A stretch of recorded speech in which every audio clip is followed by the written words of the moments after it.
Welcome to the first official Unhurried and Honest podcast. I'm your host, Ben Ritchie, and I'm honored to be here. Thank you to the maybe five people who will tune into this episode. As I said in the intro video last night, this podcast will cover a lot of different things, but very generally lies in the camp of health and wellness. I've got some episodes that will be released soon on lower back pain and how flawed the typical treatment is in the United States for lower back pain and slip discs and herniated disc and all those buzzwords.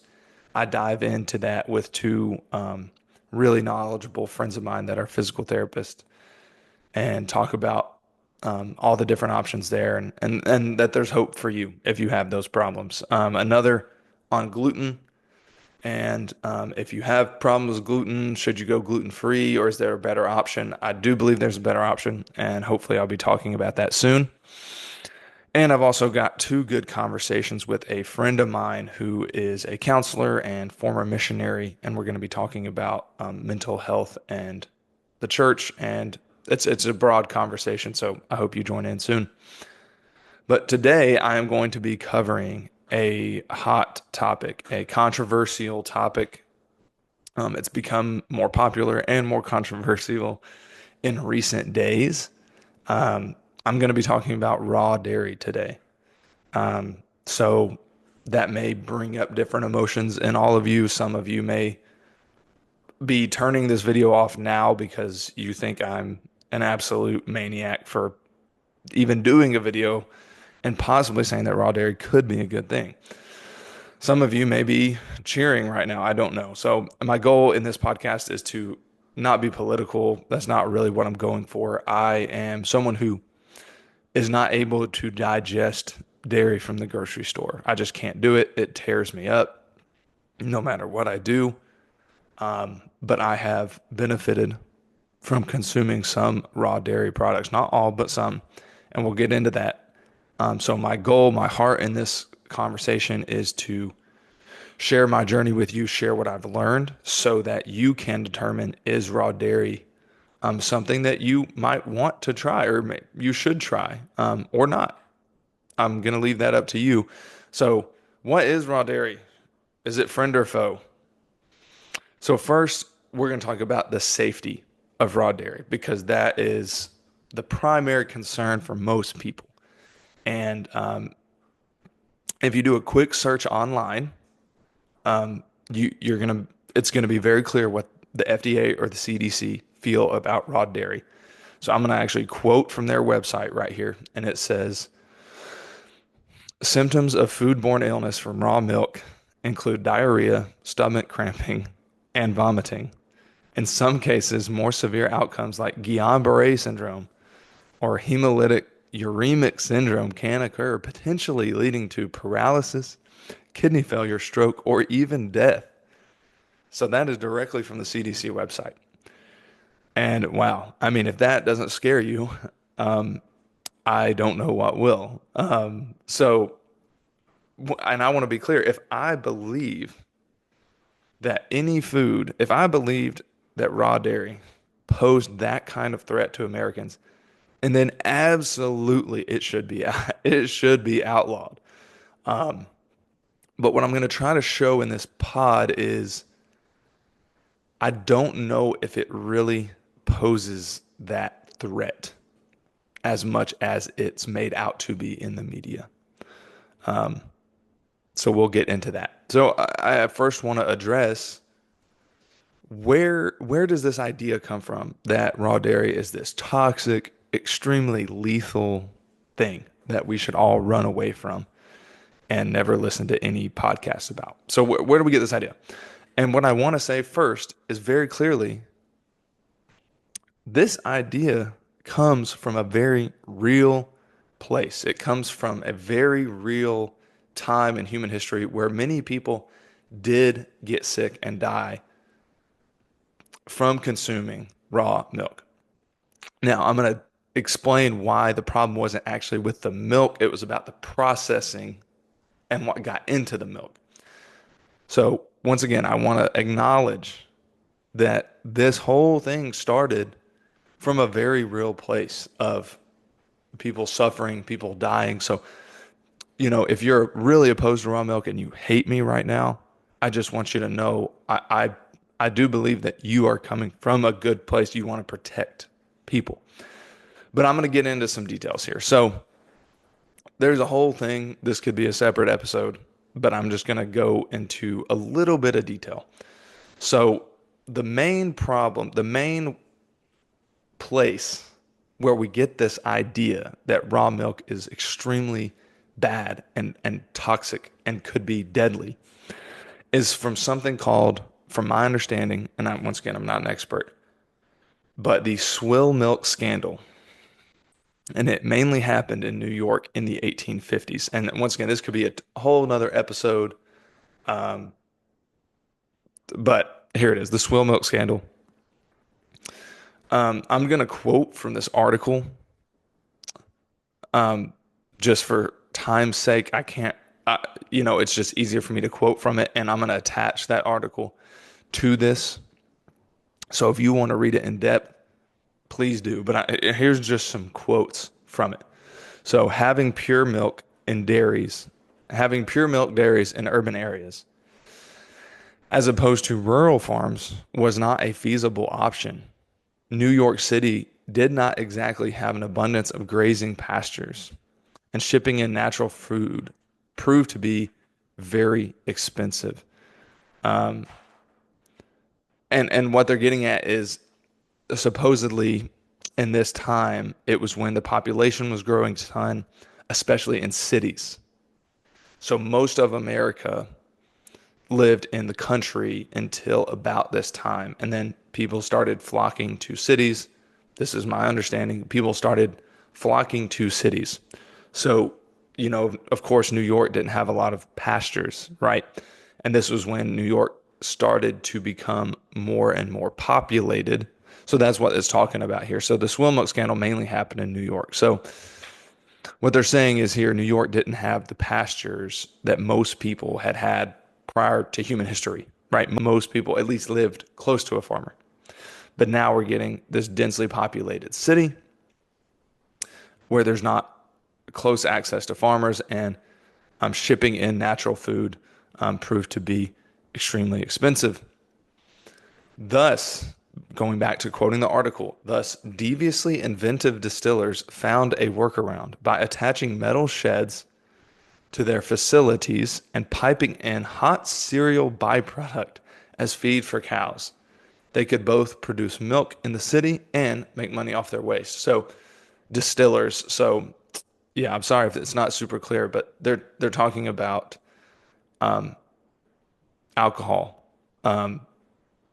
Distilleries figured out a way they would make their product, and then the hot mash leftovers waste from creating their product, they figured, oh, we can feed that to cows, and then we can make milk off the cows, so we can make our alcohol, and the hot cereal, the hot mash byproduct, the hot mash waste from that distilling process will just feed to the cows.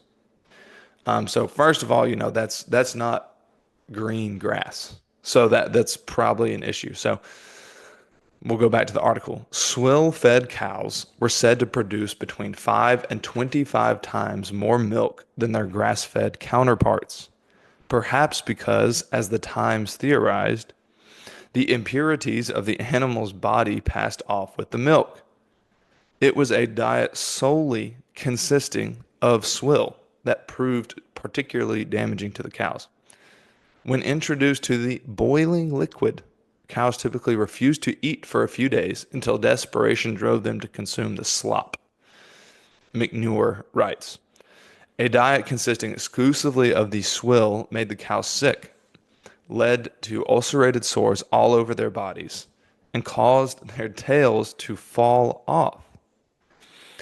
Because the resulting liquid was thin and had an unnatural bluish tint, vendors stirred in additives such as chalk, flour, eggs, and plaster of Paris to achieve a slightly more agreeable color and consistency.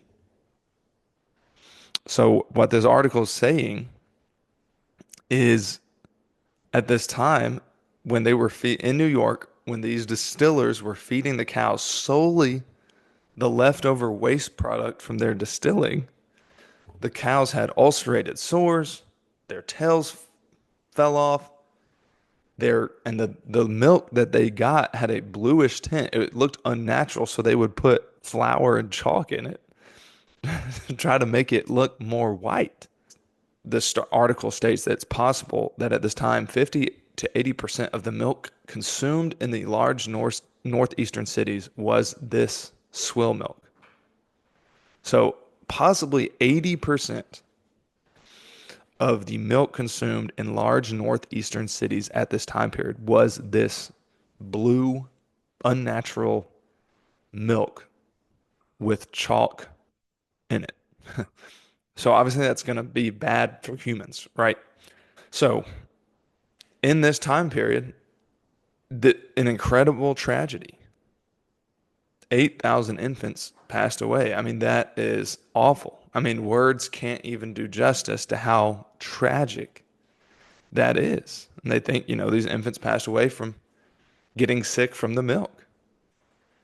And that's a travesty. It is awful. It is reprehensible. I can't say that enough. If anything would cause this type of damage, I would not support it.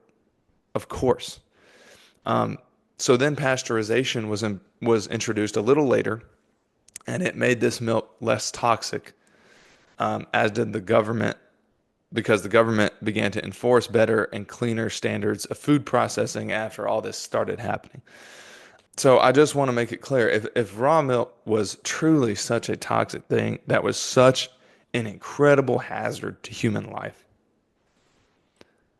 currently in this day, I would not be supportive of it. If it was still going to be responsible for that many, even even such a fraction of deaths of infants, of course, I would not support that.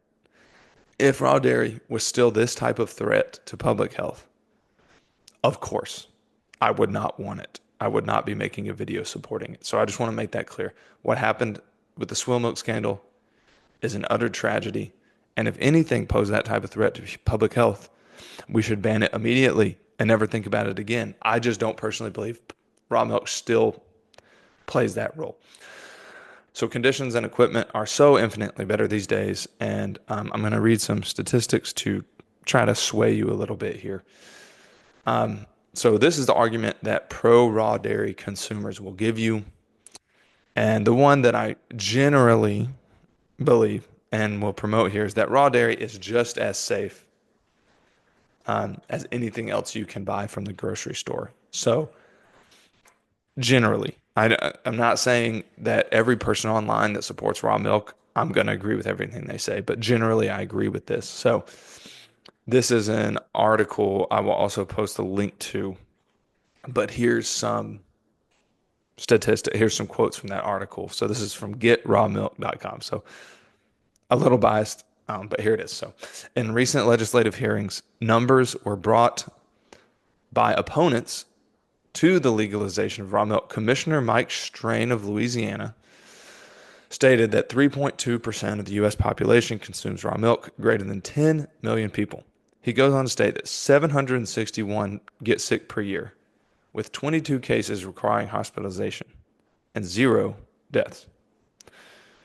That is 1 in 14,250, or a 0.007% risk of getting something as mild as a stomach ache, and a 1 in 500,000, or 0.0002% risk of needing to visit a hospital.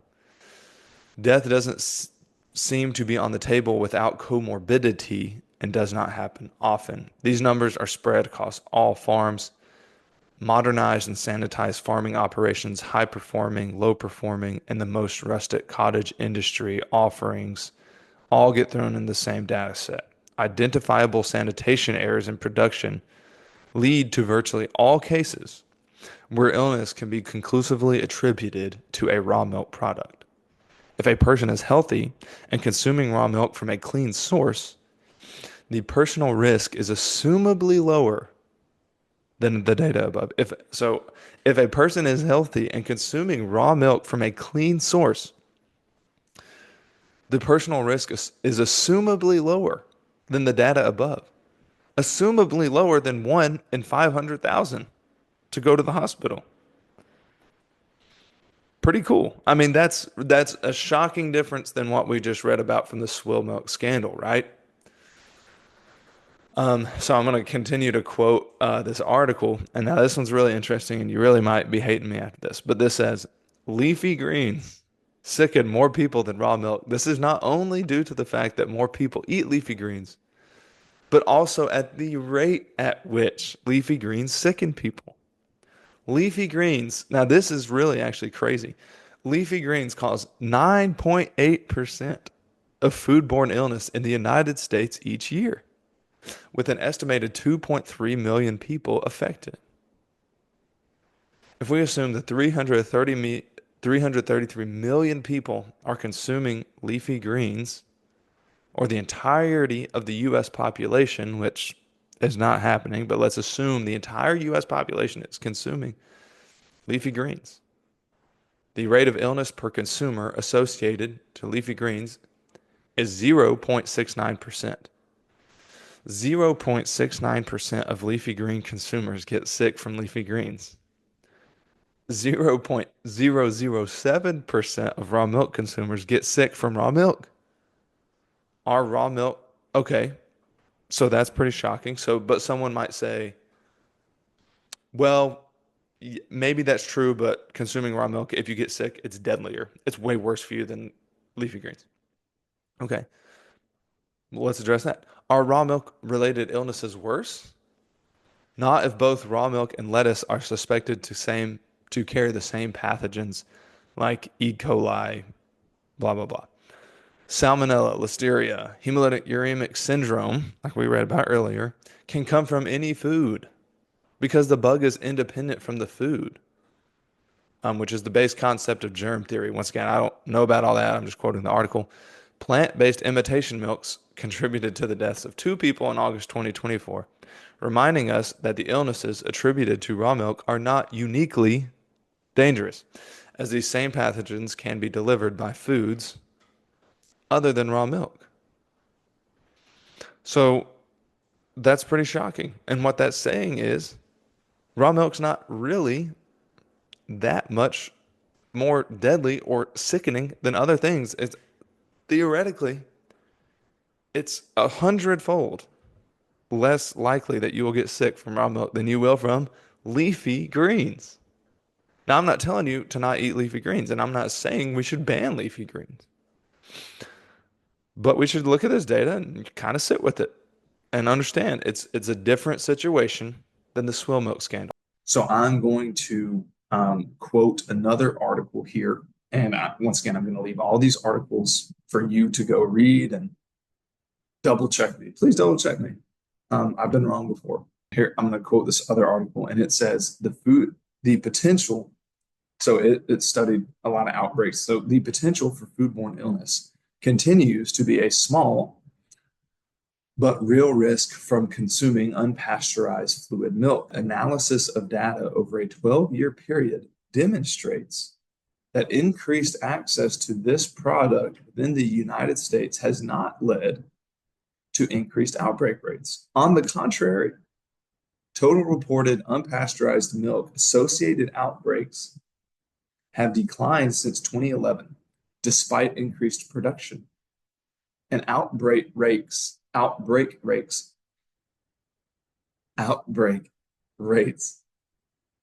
proportional to estimated consumption rates have declined by 74% over the 12-year period. The evidence that legalization of unpasteurized milk has correlated with decreased outbreak rates has potential implications for public policy decisions. Recent introduction of on-farm food safety training programs for unpasteurized milk producers may be a factor in the recent decline of outbreak rates. Further studies of the efficacy of such best practices training will be necessary in determining the utility and the efficacy of these risk management options and could enable the transition from prohibition-based to harm reduction-based regulatory structures.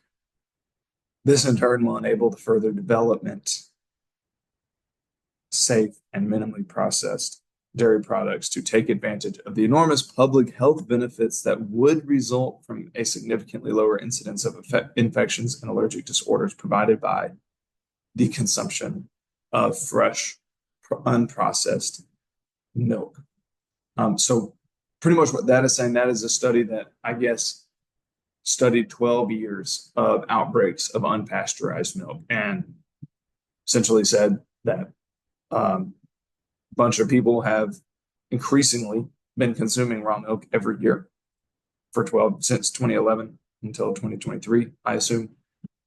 But there's actually less outbreaks on average than there's been. There's less and less outbreaks, even though more and more people are consuming it. So, that's pretty fascinating, I would say. So I'm just going to say that we've covered the safety piece. Now, you can believe me or not, that's okay. But I feel like I've laid out a pretty decent argument that represents the argument that pro-raw dairy people have, is that raw milk is as safe than any other food or drink that you can buy from the grocery store. Anytime you consume a raw food, raw milk, raw fish and sushi, raw spinach, there is a risk. But what this is saying, and what I think is true, is that the risk is as small or smaller than your raw spinach.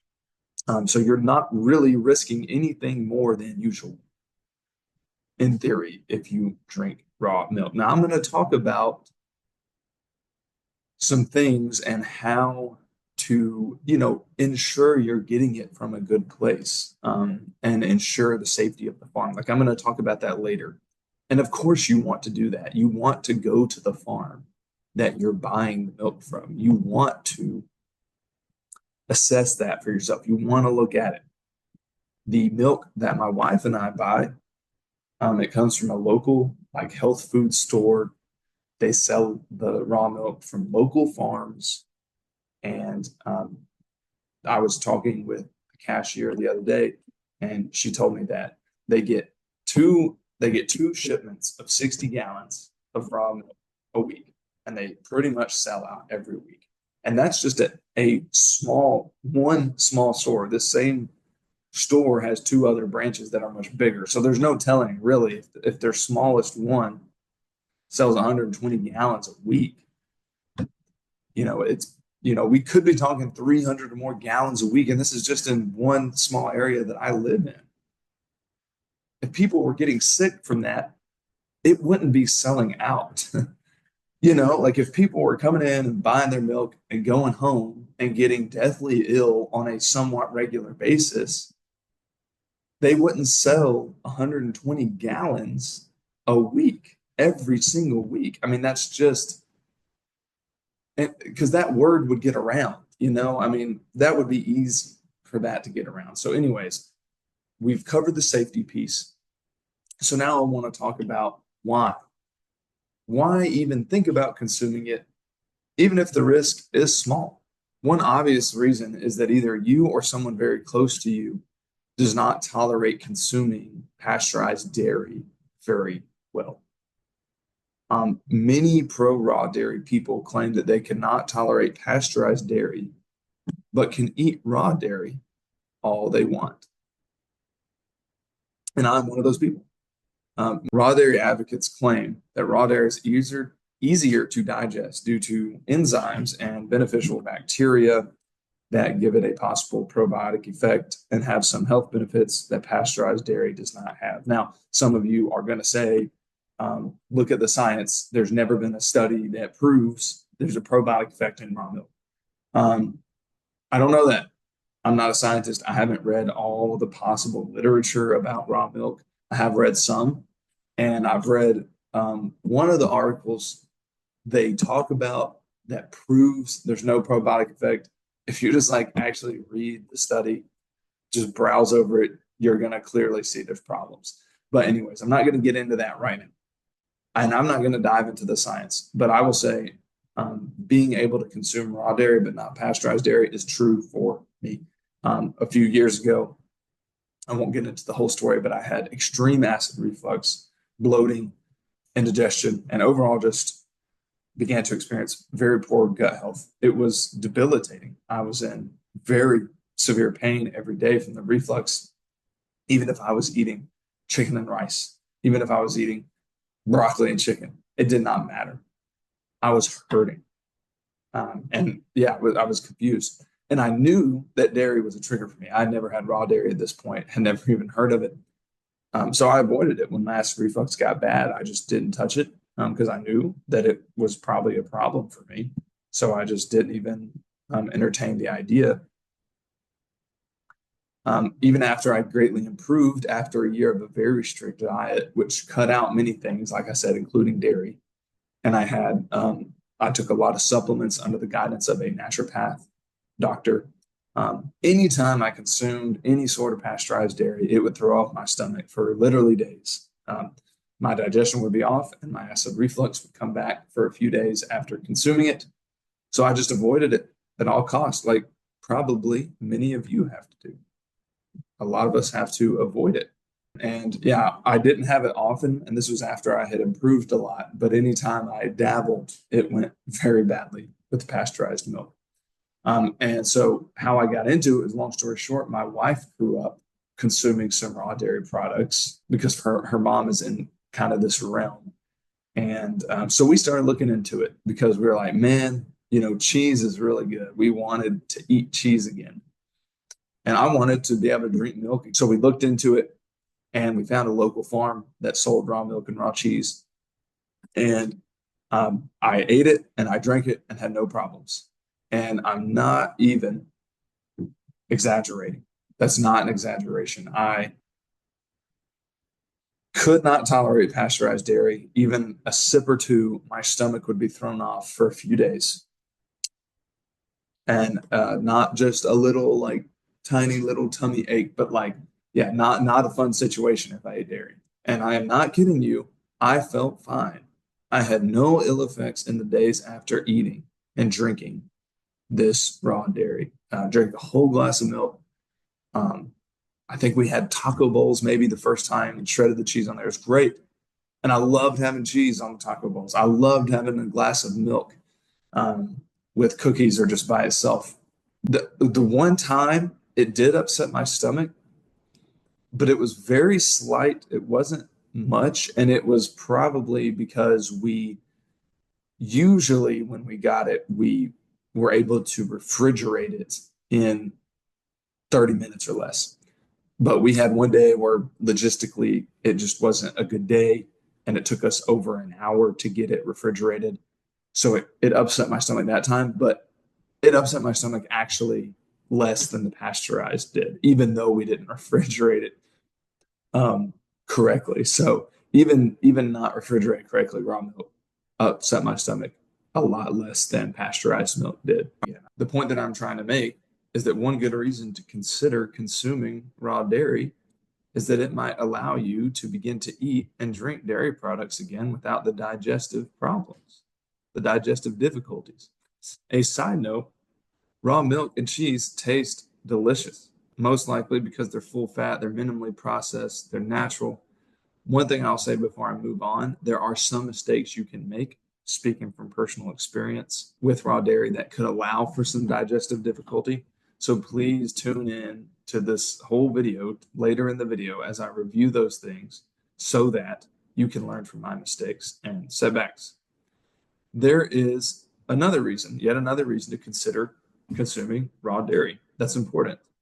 And this is the aspect of raw dairy that I am still pursuing. And it is the possible health restoring, healing capabilities that some of raw dairy might have. Through social media, I have encountered multiple stories of people eating a particular type of raw dairy, and they claim it restored their health in incredible ways. And I do want to say I'm going to dive in on kefir. That's the name of this, kefir or kefir. I've heard it both ways. But I've heard people just say this about regular milk at points. But the type of raw dairy I'm going to zone in on is called kefir or kefir. Some of you may laugh at me depending on how I'm pronouncing that, but there we go. I'm from the South. We call it kefir.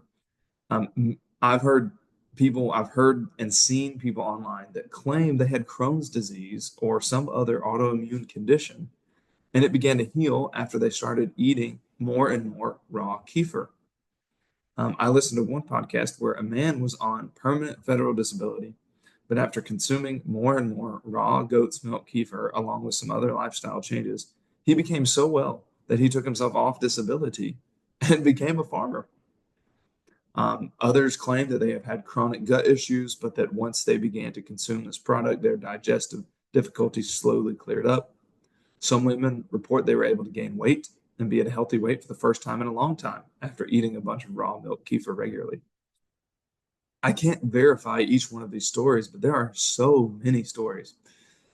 I believe there has to be some fire with all this smoke.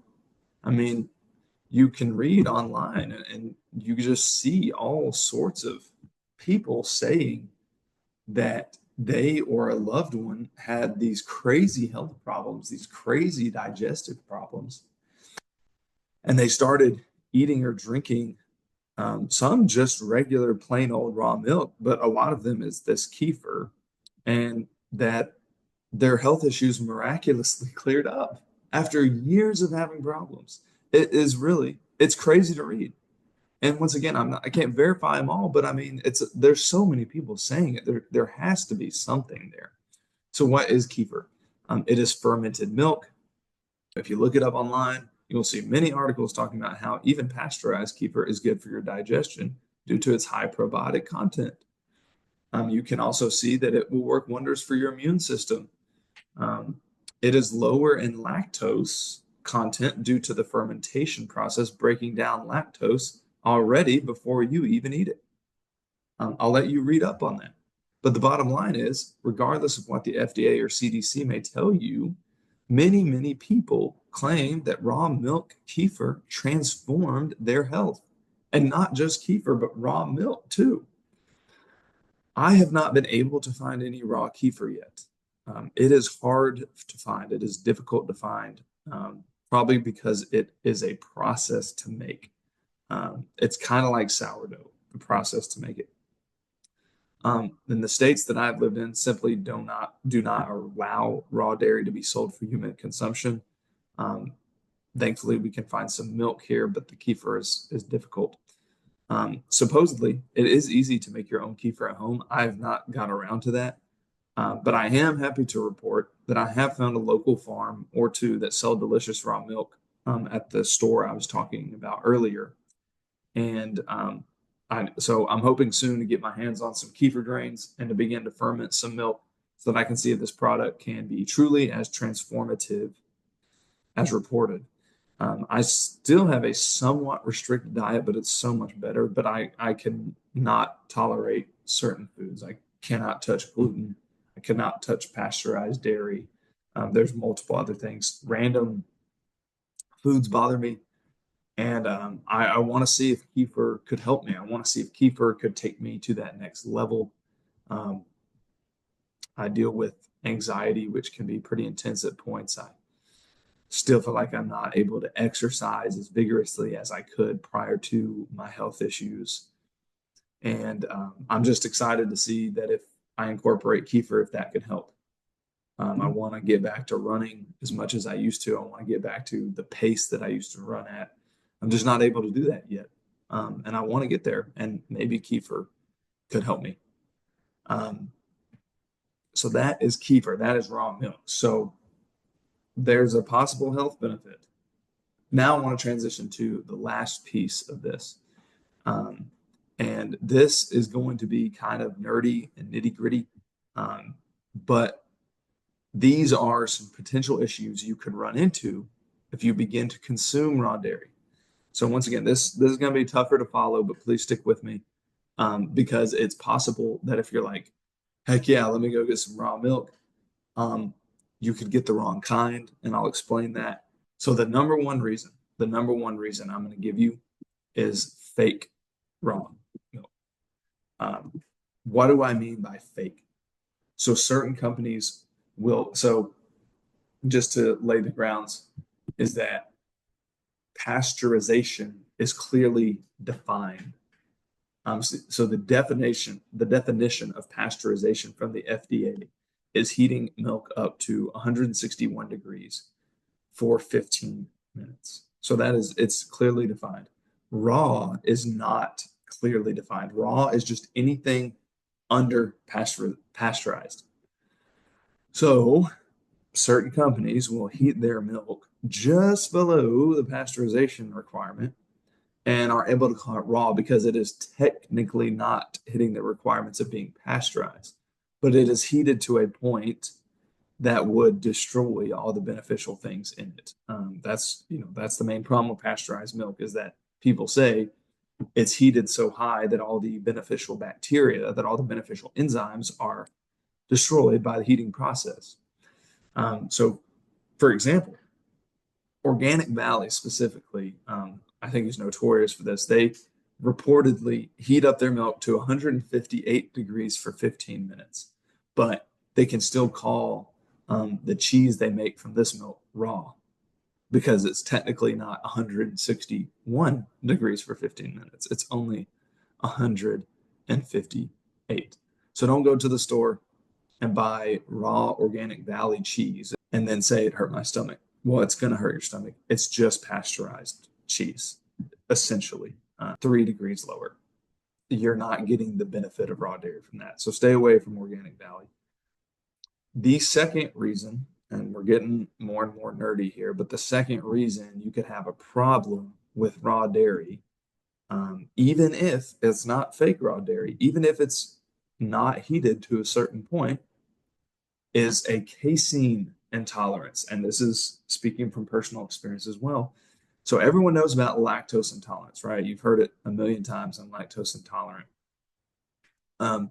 But something that may be hindering your ability to digest dairy is the beta casein protein. Some pasteurized milk and some raw milk both have casein. How do we know if the milk doesn't? How do we ensure our milk does not have casein? It depends what type of cow the milk is from. And I'm being serious. The easiest way to tell if this is your milk, so sorry, I didn't say that correctly. The easiest way to tell if your milk does not have the casein protein. We do not want casein. Okay, casein is the problem sometimes. The easiest way to tell that if it is good, if it does not have casein, is if it has A2A2, or if it specifically clarifies that the milk comes from Jersey cows. If it does not clarify these things, it is safe to assume the milk is A1, A2, and does contain the casein protein. I promise this is not just nonsense. Many people have a problem with casein rather than lactose, including me. I cannot tolerate even raw dairy if it is not A2, A2. And just to clarify, A2, A2 is milk. There's a few different cows that make it. Jersey cows, I think, are the most popular. It does not contain the beta casein protein. A lot of people have problems with casein. A2A2 does not have casein. So Raw Farm USA is the biggest raw dairy producer in the country. But sadly, I cannot tolerate their products because they are not purely A2A2. They're A1A2. But I will say, shout out to Raw Farm. They do a good job. They don't heat up their milk to a point that's going to destroy their stuff. And they're the CEO of Raw Farms. I believe he's the CEO, the founder, the main guy in it, has done a lot to prove that if you process raw dairy correctly, it's not actually bad for humans. So he's a cool guy, Mark McAfee, if you ever look him up. But I can't have Raw Farm because there's not A2A2. But some people don't have issues with casein. So if you go and buy Raw Farm USA from Sprouts because some of their stuff is there and it doesn't bother you, great. You don't have a problem with casein. And honestly, makes your life a little easier. So the best way to find out all this is simply to try it. Go to Sprouts, get some of that raw farm cheese, and they actually sell raw farm kefir at Sprouts. So you could get some kefir, and if it tears you up, you might have a casein problem. If it doesn't tear you up, you probably don't have a casein problem. So if it does bother you, I strongly recommend finding some truly raw, not fake raw, truly raw A2 product and start slowly consuming it. I have heard to even just try a tablespoon to start if you have been off dairy for a bit. So I know that was a lot. But if you have problems with milk, like I said, there can be a lot of issues, and one of them could be casein. So if you want to really play it safe, or if you know that the A1, A2, which is just the regular stuff that's not clarified at the grocery store, if that bothers you, I would really try to find some A2 milk or kefir and just try a little bit at a time and see how it goes. A2 truly raw milk is going to, besides kefir, is going to be one of the easiest things you can start off with. Okay, so the third reason why even raw milk can bother you is lactose intolerance. So a lot of people know about lactose intolerance, and just to clarify, lactose intolerance is completely different, in my understanding, than casein intolerance. But you could have both, I guess. If you know or suspect that lactose is your problem, here's what you need to know. Between common dairy products, goats have less lactose in their milk than cows. So if you are attempting to minimize lactose, opt for a raw goat dairy product.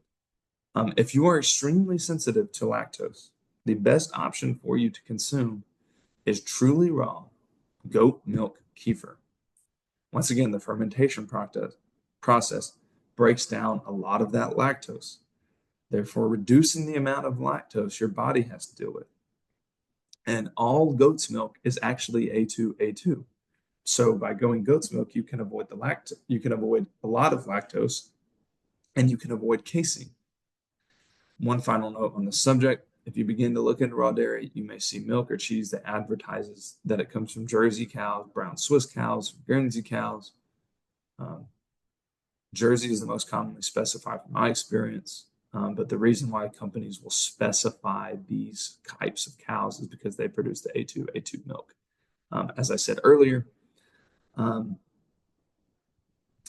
but I looked some things up online, and it says that just because it's this cow does not mean it is guaranteed A2, but it is probably A2. If you're really concerned about the casein, I would not buy it unless it specifically says A2/A2. Okay.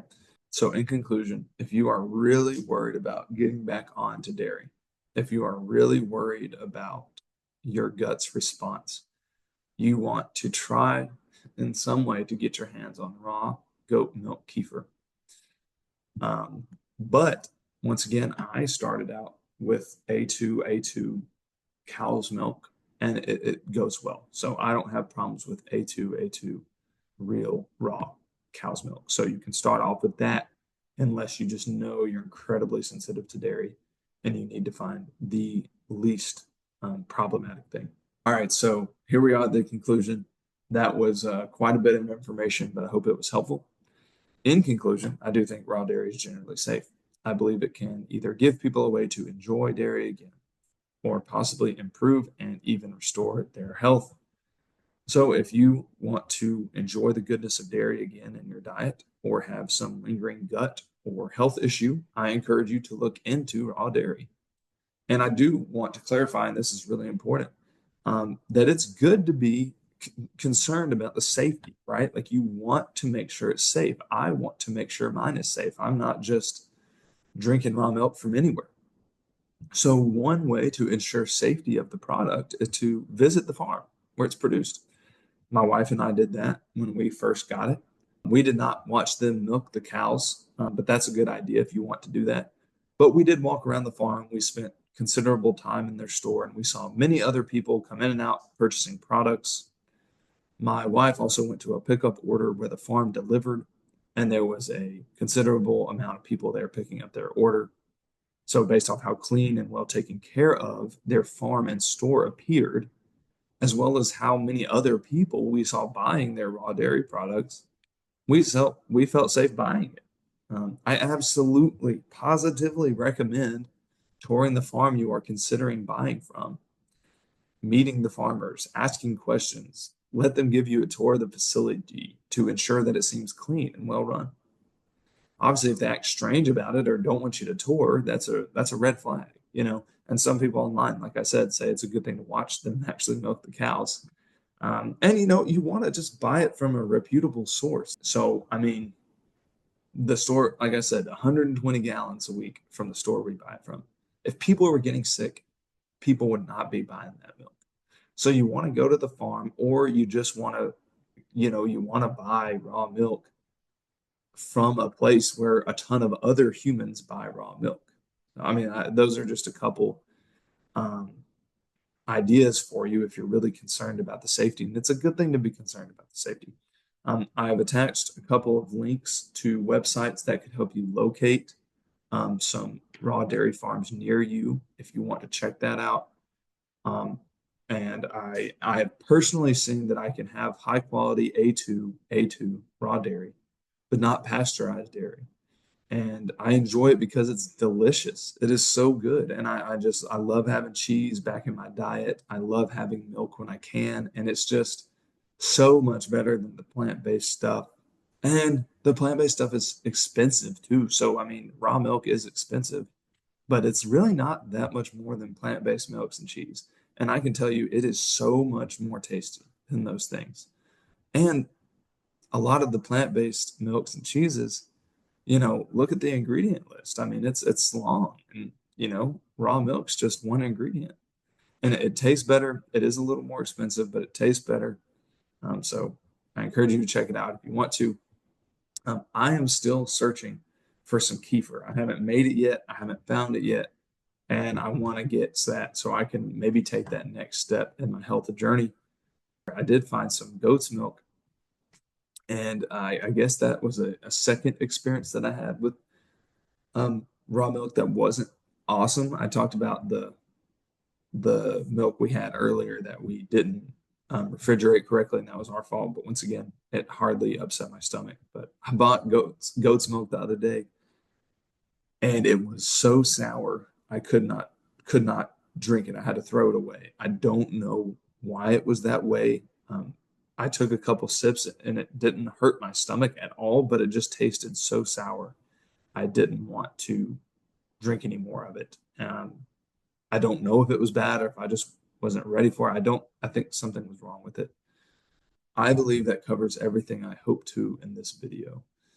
If you have questions, please leave it in the comments. I very much appreciate you tuning into this. I hope this is helpful. I want this video and this podcast to help you in your health journey. And so maybe you can incorporate dairy back into your diet because of raw dairy, or maybe you can have some of the health benefits that are possible that we talked about. But I hope this helped you understand that it is seemingly safe. And hope that I have is that the government can take a look at that and do legitimate research on how safe it can be if it's handled correctly. And it does need to be handled correctly. Because if there are health benefits to this, it would be great for our society. So I hope they are able to look into that in a safe way. And I hope this benefits you. And so have a great day. Thank you for tuning in, and I will see you next time. God bless you. I wanted to make a quick point of clarification. Earlier in the video, when I talked about how companies will make fake raw milk, aka when they heat up milk just under the legal definition of pasteurization, essentially pasteurizing their milk and ruining the benefits of raw milk. I didn't clarify how to figure that out, so I just want to say real quick, really the best way to know is to ask. So you can look up the company online, the company that makes the cheese, and see if they say anything. If they don't, You might want to call or email them to clarify. And if it's impossible to get a straight answer, that may give you your answer right there. Sometimes the easiest thing to do is to go talk to a local farmer who sells it out of their store. You can always just try it and see if it upsets your stomach, of course. But yeah, you want to contact the company, look them up online, see if they say anything about how they heat their milk. But a lot of times it's much easier to get those answers from the local farmer themselves. So up to you. We do buy cheese from the store that I mentioned, and it doesn't clarify the temperature, but it looked really high quality, so we risked it, and it does not upset us. So I assume they don't heat it very much. So just wanted to clarify that. Look them up, call them, talk to your farmers for how high they heat the milk for their cheese or heat their milk in general. And please go to Raw Farm USA. They have really good resources about the heating of milk and stuff like that. Just more resources if you want to learn more about raw dairy. Thank you, and I will see you next time.